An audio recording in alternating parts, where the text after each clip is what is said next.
Мы видим, что на сегодняшний день забота об окружении, о природе все больше растет. Постоянно климат и все окружение, его состояние ухудшается, и мы все время пытаемся это улучшить.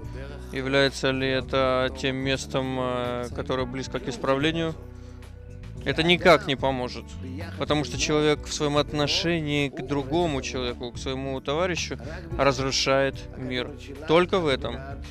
Наша планета Земля готова быть здоровой и полноценной, и мы бы не доставляли ей никакого ущерба, если бы мы были способны находиться в верной связи между нами. В результате этого не было бы никакого ущерба всей природе.